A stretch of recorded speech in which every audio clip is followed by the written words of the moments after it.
Welcome to this video. This one is just going to summarise the main sociological viewpoints on family policy. Very useful for revision for both the first year A-level and those doing the AS, and even second years in the run-up to the final exams. As always, thank you for watching and subscribing. I love hearing feedback, so please leave a comment in the bit below. So firstly, let's start off with funky functionalists. They believe that social policies are great, and this is according to Ronald Fletcher. Health, such as the NHS, education policies such as the Butler Act in 1944, compulsory schooling, and even housing policies since the Industrial Revolution has led to the welfare state that supports the family in performing its functions more effectively. For example, socialising children, meeting economic needs, looking after sick relatives.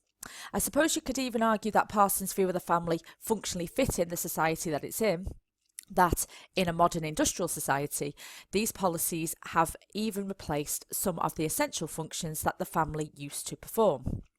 These policies have had a massive impact on other topics. So if you want to think cross-topic, for example, on childhood, there is an increase in child-centeredness, and health that has increased life expectancy and contributed to an ageing population. The problem is that functionalists have a rose-tinted view of the family and of social policies. So even the removal of some policies, such as cutting welfare benefits, can make life pretty miserable for some families. And also, some of these policies are not directly a family policy. Rather, they are indirect, which means they are tackling something else, such as the NHS with health, but it has an indirect impact on the family. Moving on to the new right. They disagree with functionalists. So as new right thinking is influenced by conservative Christian values, the belief that it is God's plan, they tend to be critical of policies such as the Divorce Reform Act and the increasing rights given to cohabiting couples. They believe that this undermines the stability of the nuclear family, that it is self-reliant and sufficient, meaning that lone parents who are likely, as a result of divorce or cohabiting couples breaking down, are more likely to claim these benefits, which they call a perverse incentive. But also that the introduction of the welfare state and benefits have created a dependency culture of welfare dependence, part of which cheeky Charles Murray calls an underclass, who struggle to socialise their children effectively, leading to educational underachievement, unemployment and crime. Feminists would obviously be critical of the new right, as any reversal of these policies would mean an increase in traditional nuclear families, which they believe is patriarchal. Continuing with our political views, the Conservative government are heavily influenced by the new right thinking. The Conservative government did their best to protect the traditional nuclear family, with Section 28, the banning of the promotion of homosexuality. Furthermore, they held absent fathers accountable for any children that they had after family breakdown, with the organising of the Child Support Agency.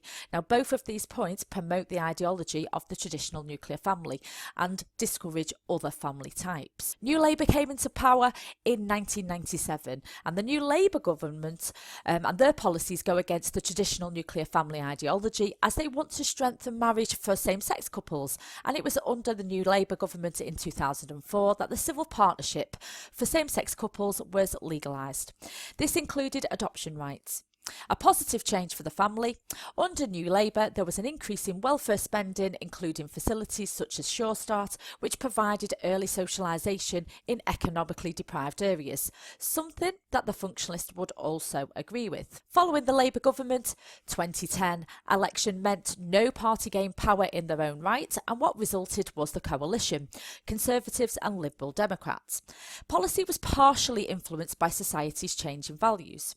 Despite having a conservative view, there was no consistent right-wing policy. So, unlike Thatcher's government as previously mentioned, a change in legislation was in the air with the Gay Marriage or the Marriage Act of 2013, with the first same-sex marriages being recorded in 2014. However, don't be led to believe that the coalition was different from the Conservative governments from the 1970s and 80s, still heavily influenced by new right ideas such as austerity. This included a benefit cap, cutting housing benefits and a move to universal credit, all to cut the deficit. These will have a negative impact on families, which made even middle-income families worse off. There was a rise in poverty levels and an increase in number of families using food banks. For children in these families, this is going to have a negative impact on their childhood. Moving on to feminists. Feminists such as liberal feminists would argue that some policies have had a positive impact on the family, such as the Equal Pay Act, allowing equality in the workplace, and coupled with the Divorce Reform Act, meaning women could live independently from men, leaving unhappy marriages as they are no longer together forever. Such acts could have had a positive impact on other areas of the family, such as dual earner families, more disposable income leading to symmetrical families, or a rise in lone parents, both of which are changing the structure of the family in some way from the traditional nuclear family. Other feminists are not so optimistic. Some argue that these social policies pass on an ideological idea of the nuclear family, assuming the mother has the main role as the caregiver and doing the expressive role. So policies such as maternity benefits and child benefit reproduce this ideology. Furthermore, research from the personal life sociologists such as Cavell Smart would argue the impact of divorce on children often means that they take an active role in trying to make the situation better, rather than being passive during the divorce of their parents. For further analysis, we can compare different countries.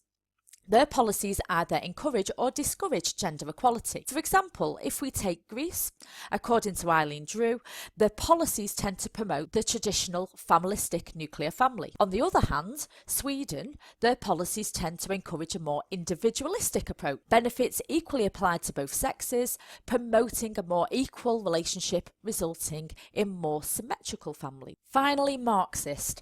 Policies serve capitalism. Capitalism is a society based on the systematic pursuit of profit or wealth. Those that have it, they want to keep hold of it.